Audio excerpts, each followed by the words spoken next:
जय जगन्नाथ सांग माने मु तपस्विनी मोर चैनल तपस्विनी कुकिंग स्टाइल को आपण मानक स्वागत जनाऊँगी। आज रेसिपीटी होची आलू और मटर टिक्की। एहीपरी भावे चाट को घरे बने खाइले आपण माने केबे मार्केट रु खाइबा को पसंद करिवे नाही।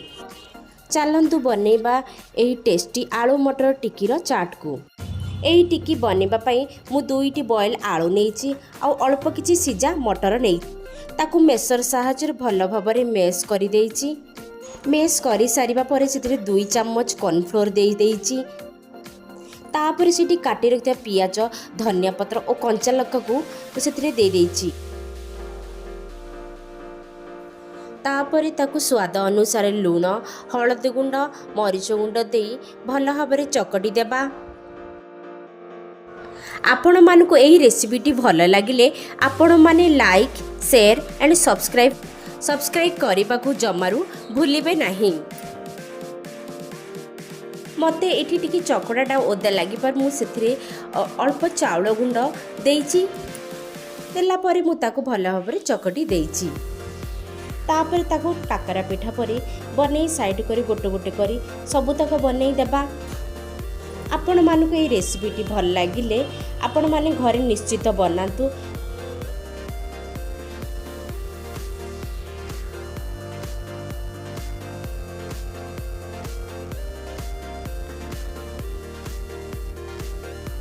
देखु सांग माने मु सबुतक एठी बनै रखी देई।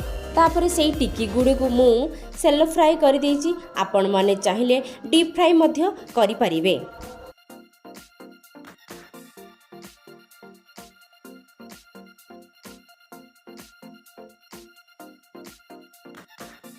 सांग माने एही परि भाबरे भल भाबरे आपण माने भी फ्राई करिवे।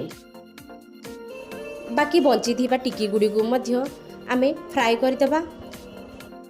आपण माने एही टिक्की गुड़ी को मटर तरकारी सहित सर्व करि पारिबो एवं ता सहित तेंतुली रे गोटे मीठा खट्टा मीठा गोटे चटनी बनैबे। एही टिक्की गुड़ी को पाई मु मटर तरकारी बा घुगुनी बनैची।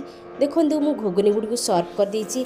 एथिरे टिक्की देई देबा परे ता सहित ता धनिया पुदीनार चटनी गुड़ तेंतुलीर चटनी खट्टा मीठा दही और छोट छोट सेव देबा। अल्प किछि चाट मसला देबा।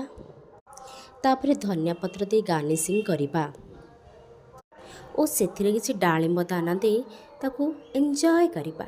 आपण मानकु रेसिपीटा भल लागिले लाइक करिवे। Bye, thank you.